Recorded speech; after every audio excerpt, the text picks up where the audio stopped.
Welcome, everyone. I'm very glad that you could join us today. My name is Paula Newcomb, and I'm the Northeast Regional Coordinator of the Indiana State Library's Professional Development Office. I will be host and question moderator for today's webinar, IT Security and Working from Home, presented by Ryan Edgell, President, Lead Consultant for Edge Information Technologies here in Indiana. After the webinar has been transcribed, it will be available on the Indiana State Library's archived webinars page. If you are watching an archive recording of this presentation, information on how to obtain your TLEU is in the video's description in YouTube. For weekly updates on upcoming trainings and to learn more about what's happening in libraries across the state, please subscribe to the Indiana State Library's e-newsletter, The Wednesday Word, and check our continuing education website for other professional development opportunities. So now we'll get started. I am now happy to turn the presentation over. Hello all, how's everyone doing today? So I'm Ryan Edgell, President and Lead Consultant of Edge Information Technologies, here to present with you the IT security and working from home. So a little about myself. I started Edge Information Technologies about 17 years ago while I was a graduate student at Purdue. And now we have over 300 clients and many different types of clients in business, government, nonprofit, and other areas. Also, we assist law enforcement with security incidents and investigations. So we have a pretty strong security background across many realms of IT. Specifically with me, I've been in IT since 1999, starting out with a Fortune 100 company. So I got thrown into the deep end of IT immediately and working in IT ever since. I'm also a former Purdue professor and received an alumni award from Purdue University about 5 years ago. And if you would like to know more about me and my background or company background, you can go to edgeit.com for the company and also ryanedgell.com for a little more information about me. So a little background to this webinar we have here. As everyone knows, working from home is becoming more and more normal. I'm sure all of you have seen it, or most of you probably are at home right now attending this webinar. Many people are going back into the office, but not everybody. So it's becoming also more prevalent that many companies are reducing their office space or having a hybrid work environment where more people are working from home. So it's become a new landscape, especially with COVID-19, but this has been in the making for years, and COVID-19 has pushed that along. With our consulting, and basically since I've been in IT, there's been a slow trickle of people working from home more, but of course that's been very much accelerated within the last year. So at home, people are more comfortable and less concerned with security. We get a little more lax at home, a lot of times doing more personal browsing or use of the computers at home or devices. And security sort of goes to the back burner with that. And also when you're doing more personal work, that brings in more threats to your devices and then to your library's network. It's also easier for human error to occur when you're in this environment. And the home networks and home devices have less security than an office network with the perimeter security and layered security that's typical in those environments. So this is new details to some that'll be coming. It can be eye-opening to an extent. A lot of people don't realize that at home things are not as secure, or you rely on your IT or expect that your IT security items at home when they may not actually be doing all your security or much security, or it's an afterthought, or it's been rushed with working from home so quickly. So this will be very technical in some aspects, and some people will love the technical details. Some of this will go over a few of your heads, which is fine. I'm trying to blend this together so everyone can receive a little bit of information to hopefully help themselves be more secure when working from home. So I'm going to start off with device security. And the first item here seems like a very obvious thing is having an anti-malware protection on devices you're using for your work from home. Now, a lot of you know this is antivirus. That's been a term since the 1980s. Now it's called anti-malware to broaden the term, because it's not always viruses, and it gets to be a little bit gray on what's really, really bad and what is not. And anti-malware tries to find anything that can possibly be bad and hopefully catch and maybe remove it for you. One big concern is at home, you can bring in some type of malware on your computer, and then that can also get into your library's network. And it's a very effective attack vector for malware to use. And in fact, within the last year, the actors in this case who are trying to get into networks are aware of this, and they are going after home users more and more ever as a way to get into these networks and then achieve their objectives. We've heard some MSPs and IT people out there say you don't need anti-malware on a home computer or laptop.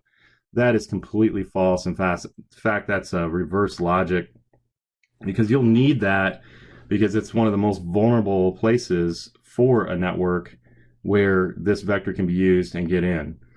And now we are, for the last few years, been recommending 2 layers of anti-malware on every single device possible, so that if one piece of malware, anti-malware, does not catch the malware, the second layer may catch it and has a better chance. There's also 0-day exploits, where there's a new vulnerability in software on a computer or a device that can be manipulated and used immediately, and there's no updates out there for it for the operating system, and anti-malware providers are better about releasing updates to possibly catch that, while the operating system vendors are writing code to patch the vulnerability as fast as they can. Nowadays, most malware is getting to be polymorphic, and that means it will change on the fly. And that's very scary in the sense that in the old days, it got in, would do its thing automatically, and it was just the way it was, and try to achieve its objectives. Now it changes to the environment. It's smarter. Sometimes these have artificial intelligence built in that can make it much more effective to defenses that are in place, or the way a network is set up or a device is set up to get in there and do their malevolent things. Also, now these malware, the advanced malware that's out there, will communicate back to a home base and start feeding information back, then try to create a backdoor into the network so that they can get in and achieve their objectives that way too. So it's gotten a lot scarier, especially over the last few years, where malware has become much, much more sophisticated. The next item is firewalls. So firewalls, you typically hear about being on your library network. Hopefully every library has one, or maybe even 2. But there's also firewalls you can have on your devices. So say your laptop at home has a firewall. Usually that's built in these days, but a lot of times it's turned off. A lot of times it's turned off because it's getting into the way of some sort of software working, or it's in a sense used to, it's turned off to make sure that all the software works and not get in the way of doing your job. Well, that can become a problem if there's an outbreak and the malware spreads itself, or someone else gets in and there's no firewall to block them on that device. So firewalls are highly recommended, and usually you can just turn those on in the operating system, or a third-party firewall can be installed. And this is actually a software-based firewall on the devices, not a typical hardware firewall that's on a network, which we'll talk about here in a little bit. On the updates, so many of you know, update your computers, update your devices. In fact, this last week there was a major update to iPhones. That was a very, very, very serious update where iPhones can get infected very easily. So Apple put this out and put a high alert on it to do it immediately. And a lot of people will do the updates later or don't want their phone or their laptop restarting. Sometimes these can take a while. So these are very important though, because if the updates aren't applied, especially security updates, then there can be a vulnerability on the devices that can be exploited very easily at times. And then they're right there on your device that can then get into your library network. Also, managing updates can be quite a pain. Many updates can break things that prevent you from doing your job, and that is a problem in our industry right now. Of what updates do you do, or an update comes out and breaks another update, and then you have to wait for another update to fix the update that you just installed. So there's some catch-22s with updates. They can be difficult, and we always call this the update mess. We were doing updates at a library here a few weeks ago. It broke some things on a server. We had to work and reverse the update and then wait for Microsoft to release an update to fix that update and what it broke. So you want to keep up on these updates as much as possible. They're always lagging behind the vulnerabilities because these companies have to write these updates to close the vulnerability and patch things. And so that's something that's tough to manage but needs to be done. On the operating systems, so many of you probably know already, Windows 7 was end of life last year, and many people are still running Windows 7. And attacks on Windows 7 have now gone up. I believe it's 125% since Microsoft quit supporting it. But it's tough at times to update a lot of computers, and there's budgets at play here and things, and just the time to update a computer from Windows 7 to Windows 10, that's a specific example. And the biggest example these days with what's going on. But if you have a Windows 7 computer, that is a very big problem that can be exploited very easily, since over a year now, there have not been any security updates released from Microsoft for it. So you want to make sure your operating system is current and it's as secure as can be. Other operating systems out there, such as Chromebooks, they have their own environment managed by Google. Those can be difficult, and especially if they're not integrated to your library's network tightly. And then you get into where you have a operating system that is sort of running on its own and managed by Google in some ways. There are apps that can help with this, but it becomes a little bit of an island from your network and security when you're using devices such as Chromebooks in that sense.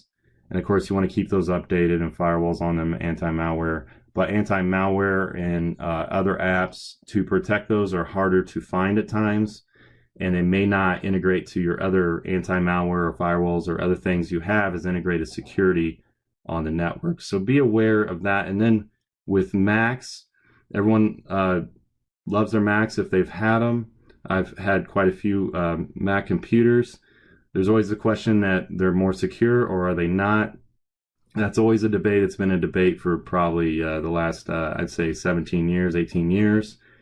And that we could do a whole discussion on that topic, but it's not as tightly integrated with typical Windows networks. And it goes back to sort of the Chromebook example where you may need to do third-party applications that may be dissimilar with your network and may not be integrated with the other security. So that can be sort of an issue. And now they're starting to be targeted more because more people are using Mac-based devices. And going back to my iPhone example, Apple just released that major update to fix a big security flaw there. So be aware of those drawbacks or how to manage different devices and operating systems. So with more device security, there's also who's the device owner. Many people will use their personal devices for office work. So if the library does not own the device, then you can get into a situation where the person can be more lax with security, may not install any type of security at all, may be very out of date, but it's their own device. So how do you manage that? Who is responsible when there's an incident tracked back to a personal device that is used for library work and caused an outbreak at a library or a security incident at a library? We typically recommend that all devices used for any of our clients are owned by the client. Now, budgets restrict this at times, and it can be hard to do, but we're getting a better feedback on that now, where companies are taking that more seriously because they've usually had an incident where somebody has been using a personal device and it caused a very big problem. Also, with that and who's the owner, if the device is no longer used and there's information on there that is basically the information and the property of the library, what happens when it's disposed of? And is there anything that's sensitive there that could get into the wrong hands? Do they take it to Goodwill and donate it, and somebody sees it and ends up obtaining maybe social security numbers or things like that? With personal devices, that's much harder to track. With library-owned devices, that's easier to track, and hopefully the IT or the IT provider is tracking that and doing data sanitation on those devices before they're released for donation or destruction. And this sort of ties into device control. So who really has control of the device, and how is it controlled? Does the user of that device have administrator rights, where they can do anything and everything on the device? And administrator rights a lot of times will open up to the device can be exploited by malware by tricking the user, or if they're logged in as an administrator of the device, it may not require the user to do anything when the malware installs silently, and then you have an issue there. The malware's gotten in very easily. Sometimes you can put on an app or control software to watch for this, and that's highly recommended even on library-owned devices. Personal devices, do you have the right to do that to somebody's personally owned device? And that could get you into a little bit of a gray area with things there. Also, is it locked down to only library use and library objectives, or is it also for personal use if it's a library-owned device? Are these devices monitored? So if there's suspicious activity on a device, is that reporting back to the IT, or is it just not monitored and suspicious things are happening, the user doesn't know this, and then eventually it ends up causing a breach in security that could have been prevented in a proactive manner later, and well before the incident, and then later on don't have an incident because that device might have been disconnected and then the device cleaned. Also, does the device have encryption? So that goes back to the data destruction under the device owner point. If it's lost and it has sensitive information on it, is it encrypted so it's nearly impossible to get that information? That's another question that should be asked if these are protected in that manner. So on to irreplaceable data. So any business, an organization, or government entity has typically irreplaceable data. And irreplaceable data is that sort of data that cannot be reinstalled with the operating system. It is data that's entered daily, typically about your patrons or about your staff. It could be as simple as a spreadsheet with your library financials. And if you lose this information, how bad is it? What kind of problem are you going to have? A lot of times the devices can have this information on it, and it's not backed up, it's not saved to a library network, and then one day the device may crash, may get a power surge, or just can plain break, and that irreplaceable data is lost. You say, well, we really need that data. That's something we cannot recreate. We need it for our reporting. We need it to manage our patrons, whatever else it could be.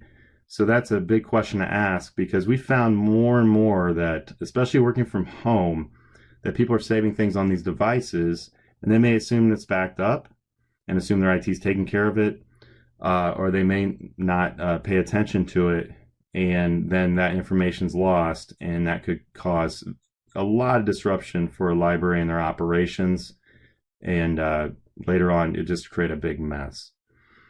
So device type. So you've probably heard me talk about different types here. I'm not just talking about laptops or computers. Those are the most common, but also cell phones or tablets. A lot of people are rolling these out or getting to a hybrid environment of using different types of devices to do their work. Cell phones and tablets, of course, are the most common.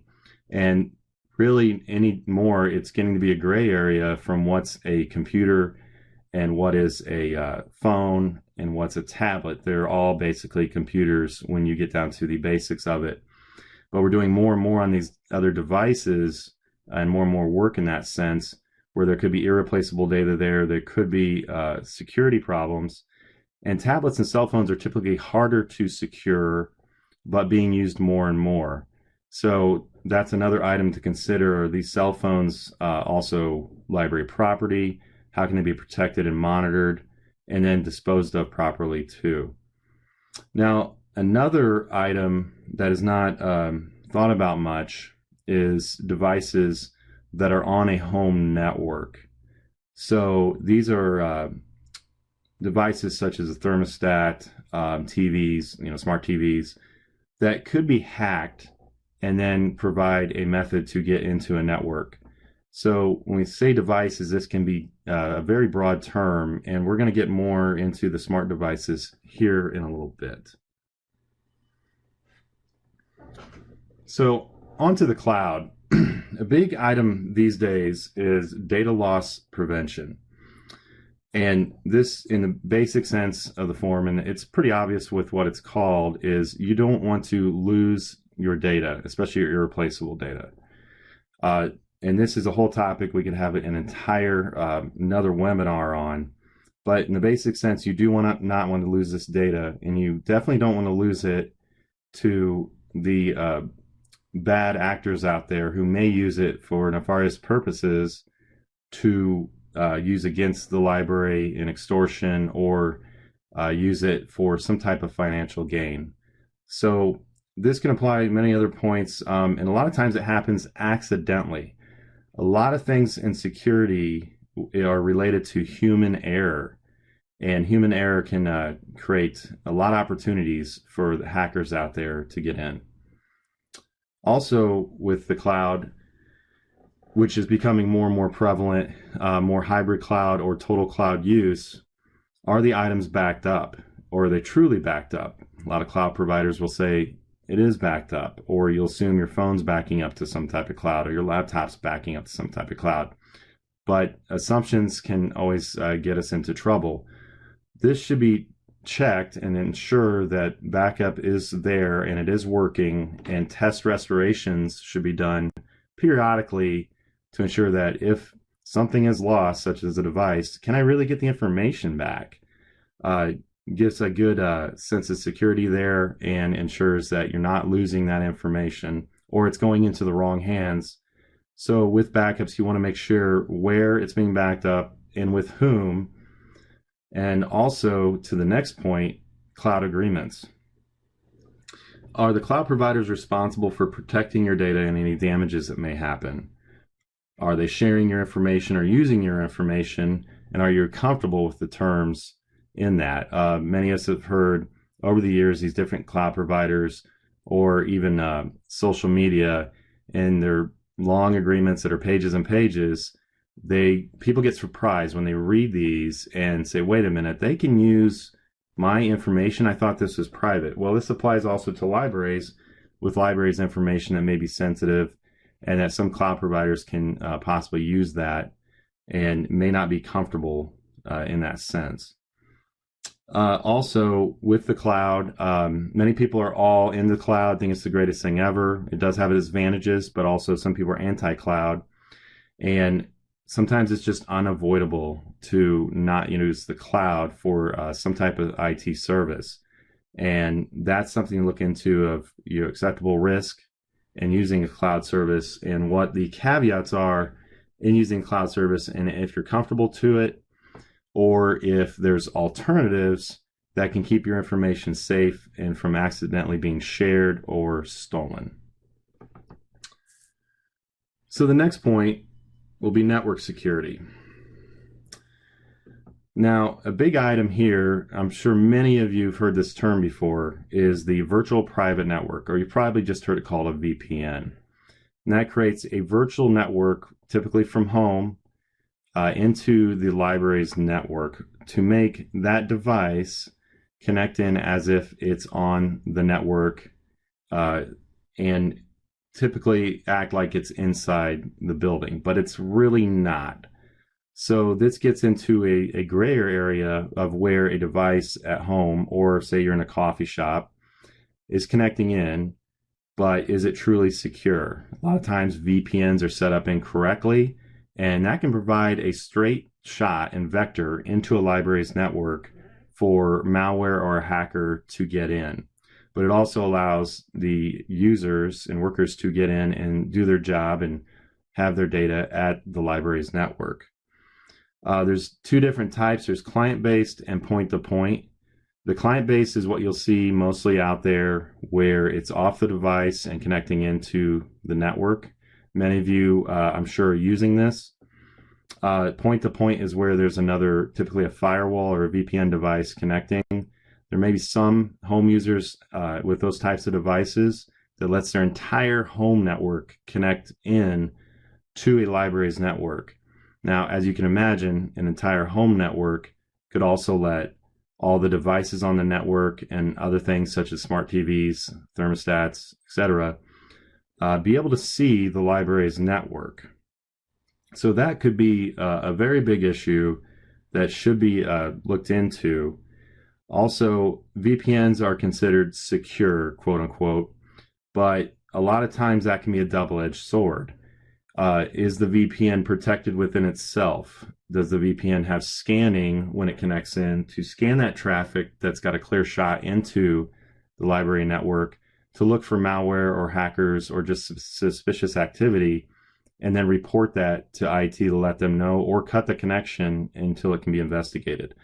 Many lower end VPNs do not scan the traffic within the VPN, which is encrypted, but the encryption is not total security. It can keep it from people sniffing it out and looking at the traffic, but also that encrypted tunnel that goes into the library network can give access to these hackers and other places to get into the network. So it typically needs to be looked at and ensure that the VPN is set up correctly and the correct type of VPN for total security, not just the encryption. So remote screen software. This gets confused many times with VPN, and they're not one and the same.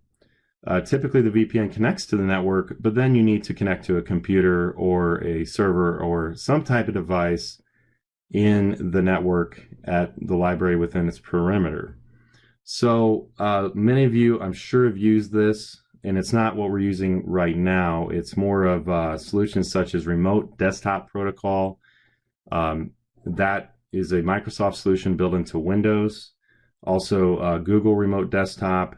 There's many, many others out there that are in use, depending on what your IT prefers.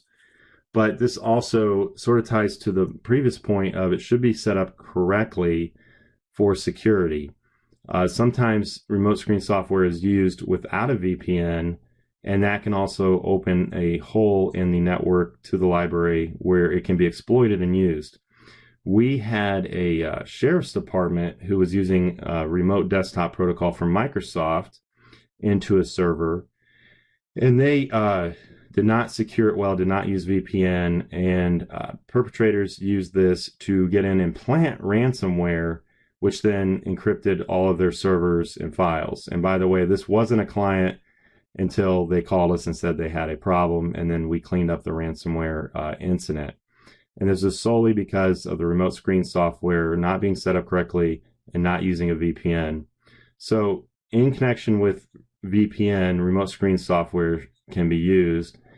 And this creates an extra step a lot of times for the person to connect in, but that extra step increases security exponentially and helps bad things not happen.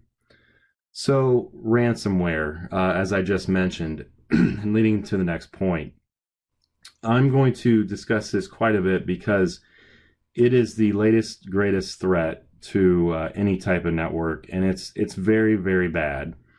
It's been increasing exponentially over the last 5 years or so, and just gotten much worse with at-home work. Now the ransomware perpetrators are targeting home workers to get the ransomware in and encrypt their files and try to obtain a ransom through extortion.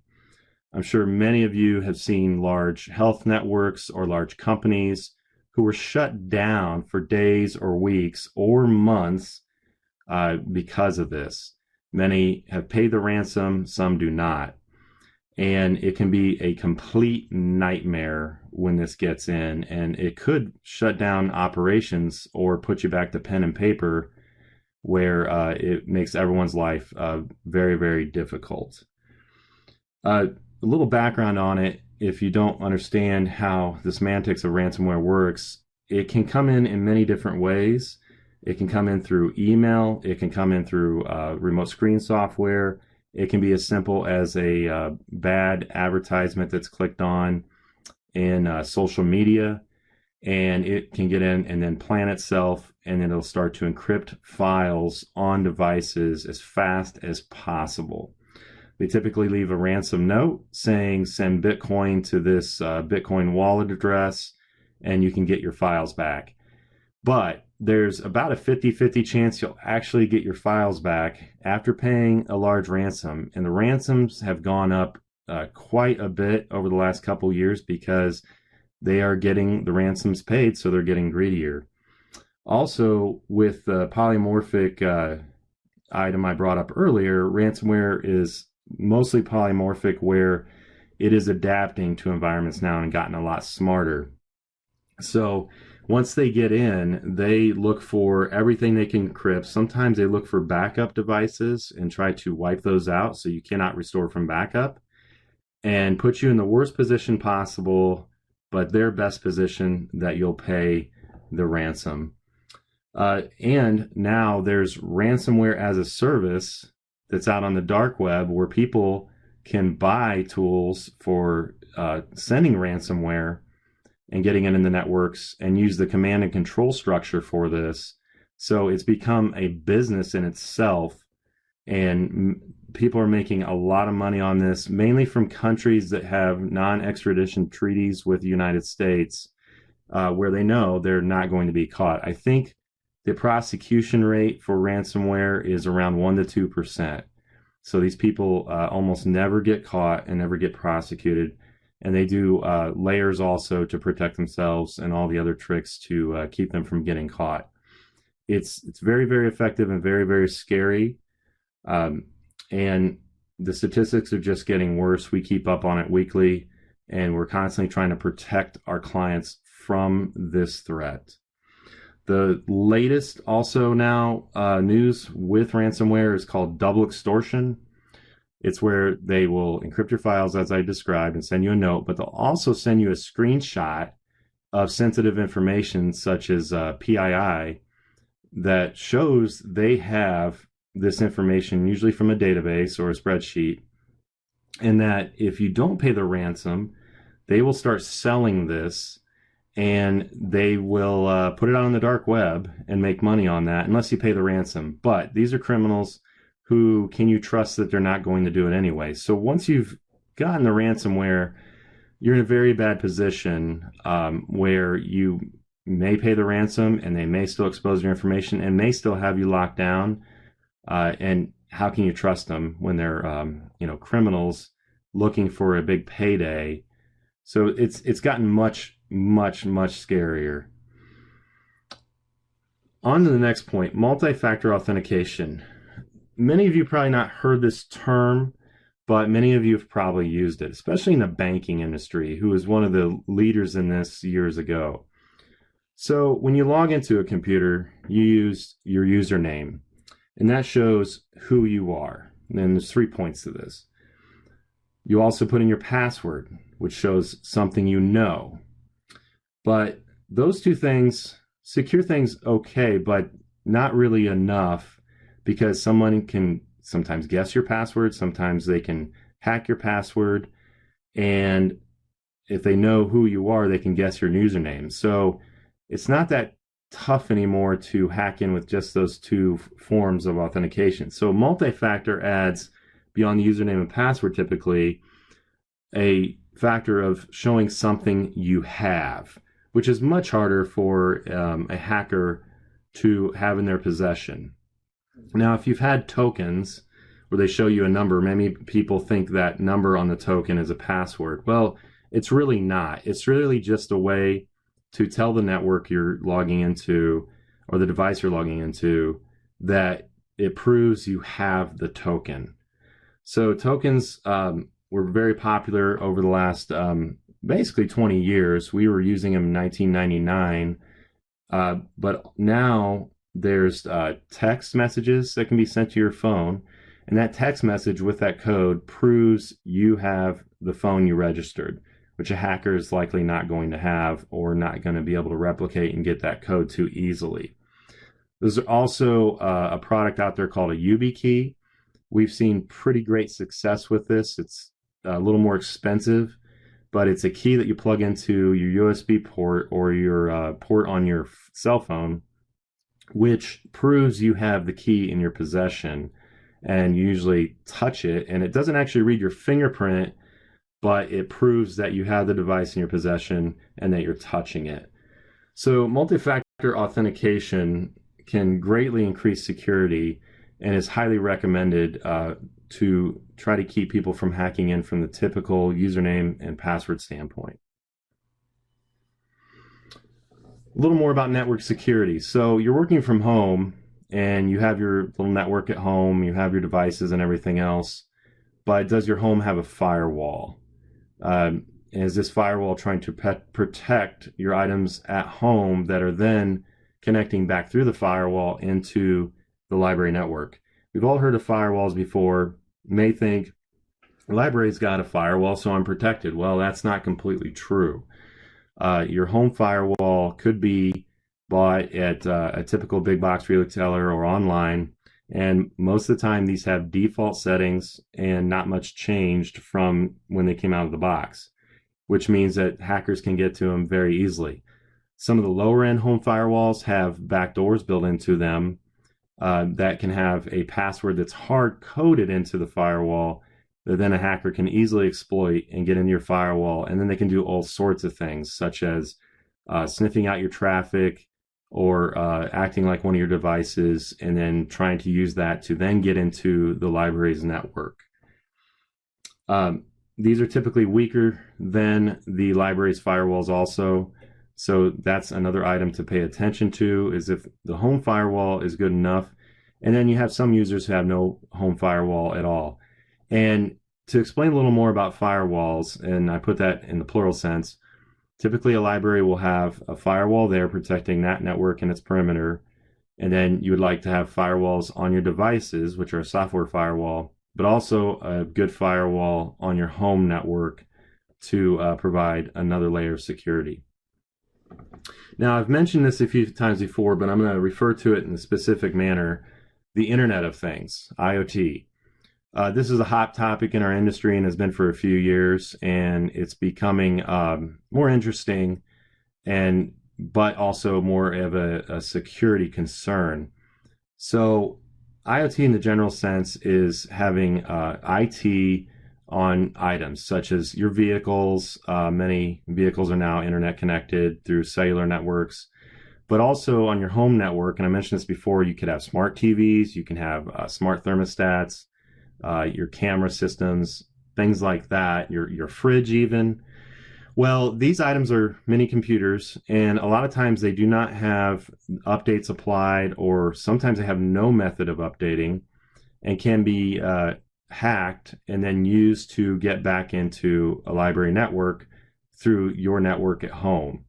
It's becoming harder and harder to defend these IoT devices because there's just such loose control and sometimes just not even really a care to the security of them because a lot of these manufacturers have sold them and they function and they don't want to apply security updates because they may make them not function.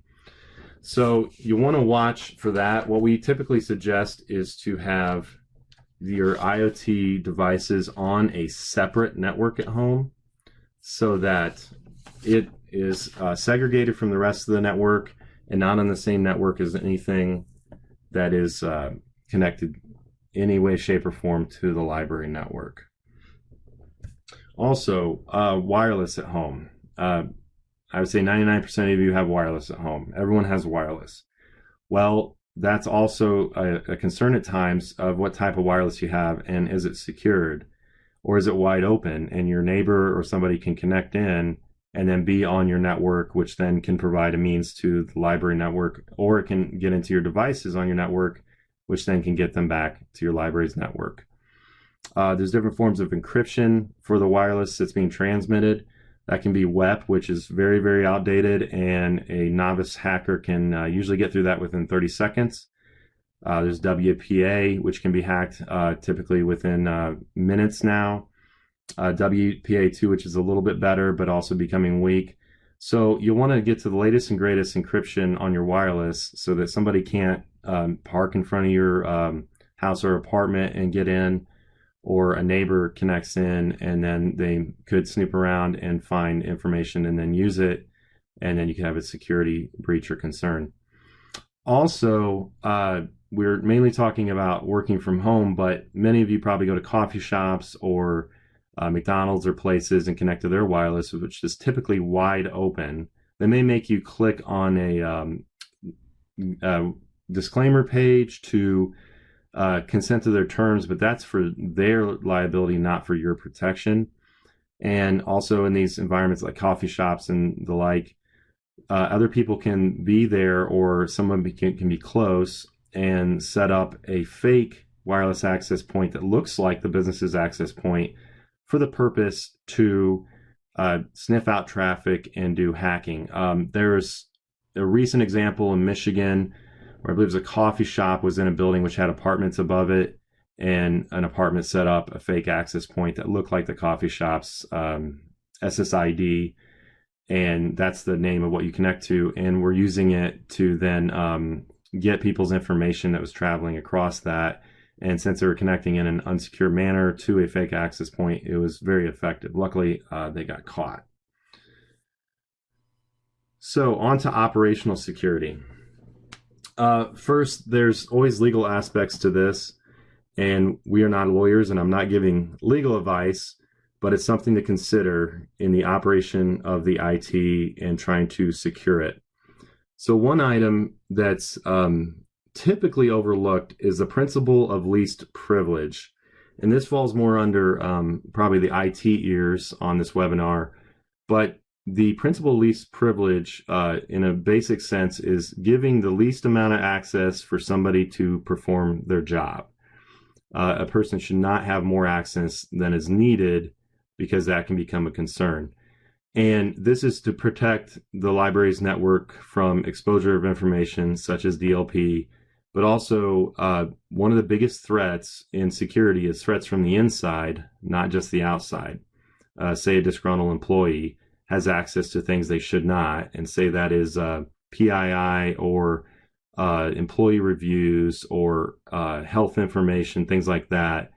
And if they do not have the principle of least privilege, and they get access to these things, even though they weren't supposed to do that as part of their job, that can be used and can cause big problems for a library. So that's something more for the IT ears, is to make sure the principle of least privilege is enacted. Another item is passwords, and I put this under operational security because it's more an operating component than anything. This, of course, is always a thorn in everybody's side. We have complex passwords we have to remember. It's a pain remembering all these passwords, but it's just the landscape we're in now, and they're required. So you want strong passwords enabled that, and the stronger the better, but the stronger the passwords are, the less likely someone is going to remember that password. The typical rules are at least 6 characters, a mixture of uppercase, lowercase letters, no dictionary words, and some numbers and special characters all in there. But that makes it much harder to remember what the password is. Lately, there's been some more logic into making sentences, and the longer the sentence is, the better it is, but also it's easier to remember. Depending on the background password integration, this can be better or worse, and that's something for IT to look into, but it could help. Also, password vaults. People want to use those, but those can be a pain to manage, and it can be a central point of failure when that password vault gets hacked. And also, writing down of passwords is always something you discourage, but can be done at times, and that's a training component that should be addressed. Phishing campaigns, which is fake emails sent to people. You want to watch for those and make sure that people are trained on how to look for fake emails and report those to IT and not click on links or not fall for the bait in phishing. That's become more and more of a problem. It's a big thing ransomware has been using. And the other problem is working from home is a lot of people will get phished on their personal email addresses, open it on a library-owned device, and then get infected, and then it can get into the library network. Some more operational security items here. I mentioned PII before. You want to make sure PII is protected separately and it's not exposed to people who should not see it. That's becoming more of an issue, especially with ransomware. And what's the risk if that's exposed? Will the library have a large lawsuit over it?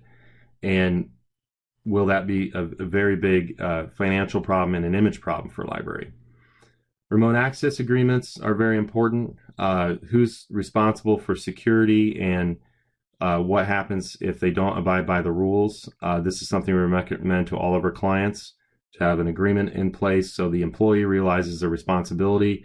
And also we try to do policy versus procedure. So there's a little bit of training in there, not saying don't do this, but also please don't do this, but here's why, and help us keep things secure. And also social media, of course, is playing a role now, and this ties in acceptable use policies on, is social media allowed? Are cloud services allowed? We've seen users put library information on the cloud services with good intent, but it was not allowed or was not supposed to be there. And then we get information that is offsite in the cloud service, but also not on the library's network. And you get into bigger problems of, well, where is this information and is it secure? A little bit on collaboration software. Of course, we're using some collaboration software right now. And this just isn't for video and meetings, but also for sharing and editing documents, messaging, and the like. It's to help us all come together and work together, right? To collaborate. Well, the more you add collaboration, the more possibilities of the dangers of that collaboration and people misusing it. Need to know how to operate the collaboration software correctly and take training, because a lot of times it can be used or an accident can happen where information is accidentally exposed, and that ties into some former points with DLP. And you don't want information to accidentally be put out there, especially when it's put out in the clear, and someone could do a Google search for your library and then they find sensitive information out there that was accidentally shared to the entire internet. Also with collaboration software, and I'm sure many of you have heard of Zoom bombing, which was a big problem a year ago. Some people were putting up pornography during his meetings, and it would take minutes to get them kicked off the meeting. You want to make sure you know what you're doing with this collaboration software before you use it, and you've had the proper training to avoid these types of things happening. We actually had a library once where the director had someone join the meeting as her, and it took her quite a few minutes to kick that person off, and ended up having to cancel the meeting because of it. So you don't want someone coming in and impersonating you, or doing Zoom bombing or anything like that. So this ties into the cloud points also that I mentioned in a few previous slides. So think about all that and tie that together, because collaboration typically falls within the cloud realm also. So a few final thoughts here. Your threat sources. They always say know thy enemy. You need to think about these perpetrators and how they'll try to get in your network and what they're going after. Now the motive is typically money. It's not so much vandalism or trying to disrupt networks or just cause problems, which it started off as. back when hacking became a bigger thing in the 80s. But now it's mainly money, and the statistics are typically 86% of the motive is money. They need to get money, and that ties back to ransomware, and that's why it's such a big thing, because they're getting a lot of money to get into these networks and cause these problems through their extortion. So know that they're going after that and how to protect yourself with that in mind. Also, as I mentioned before, a lot of threats are from the inside of networks, not people outside trying to get in. So that threat could be not intentional. It could be just they make mistakes and human error plays a role, but you can also have people within your network who maybe are disgruntled and want to cause the library problems. Another item that's more the forest instead of the trees with the discussion is layered and blended security. So, as I mentioned, a lot of technical points, but also operational components that should be put together to layer and blend your security. A lot of this is training and training your users on how to not get infected and not do risky things on the internet or with the way they operate their devices to perform their jobs. There's many vectors these days to get in the networks, and you want to reduce that as much as possible. Another item is budgets. Realize many libraries have very limited budgets, and that can be an issue, especially with security, because it's typically not cheap. So there's a balancing point on how much you spend on security and how much you do not, but also the risk you're willing to take by not spending that money on security or training. Another item related to this is the security usability balance. So you increase security, but you increase the security so much that users can't really perform their jobs. This is a big issue in our industry right now. We want to secure things as much as possible, but that can get in the way. Back to multi-factor authentication, it's another step they have to take. Or VPN and remote desktop, it's another step users have to take. But those are easy steps. But also locking down devices so much that then they can't get into programs they need, or they have to get authorization to install a program, can frustrate users and sometimes cause productivity issues. So you want to strike a balance there, also informing your employees that this is needed and why can help with that. But you also have to make sure your people can do their jobs. Cyber insurance, that's a big topic these days. It's a double-edged sword. I've had clients say, I have cyber insurance, so I don't need to spend any money on security. Well, that's not completely true.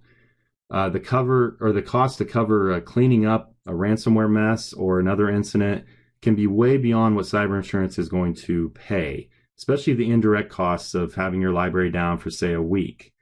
So that cyber insurance is nice to have, but it will not cover everything. There's a lot of limitations to the policies, and I recommend reviewing them. And also we're seeing cyber insurance providers sending out emails to cover themselves in case the library has not performed updates or secured their networks, which may be used later to not cover an incident and not pay a claim out. So you want to watch for those and make sure you're playing by the rules, and you want to make sure if you do have an incident that the claim is covered. And on to my last point, there is never, ever 100% security. You cannot secure anything fully from someone doing something to it. So that is a big one. We've had clients ask us, I want 100% security guaranteed. And we typically say, well, you can find somebody else to lie to you, because you can never secure everything 100%. I fall back to when I was teaching at Purdue and teaching these topics that anything made by a human can be broken by a human. So we create something, someone along the line, it usually takes some time, will be able to break through it. We've seen it with encryption and many other things where an encryption standard's considered unbreakable, and then 5 years later it's broken.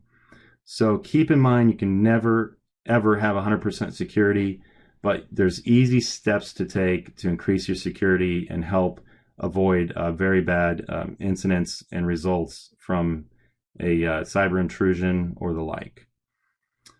So with that said, I'd say now's the time to take action, especially with security getting worse. and the landscape getting riskier. Uh, some libraries have ticking time bombs. They don't realize and may not have the knowledge or the help to know that. And then when things hit, it'll cost them much, much more, both directly and indirectly, to clean up a mess that could have been prevented for maybe a tenth or a hundredth of the cost of cleaning up the entire incident. With that said, I appreciate your time. If any of you have any questions, you can always contact me here at the phone number listed in extension or my email address. Thank you so much, Ryan. You had so much great information. I think we definitely could have gone on for another hour or even two.